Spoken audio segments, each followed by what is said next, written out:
look at the neurotransmitters. The neurotransmitters, and this is concerning psychiatry. So we are going to look at the neurotransmitters, looking at the source and the disorders. So first we begin with the dopamine. Common.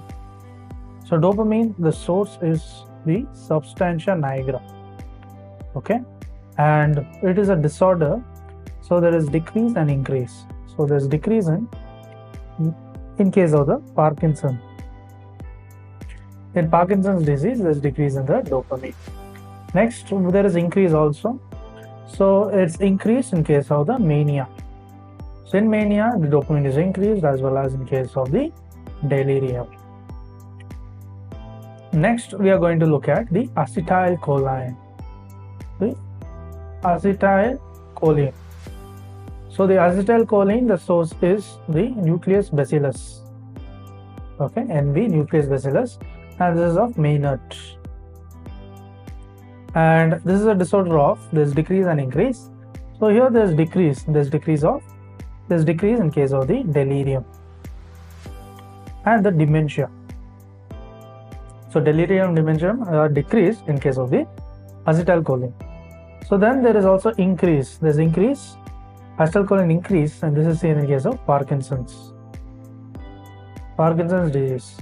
So in Parkinson's disease, there was decrease in dopamine, whereas there is increase in the acetylcholine. Then we move on to the norepinephrine.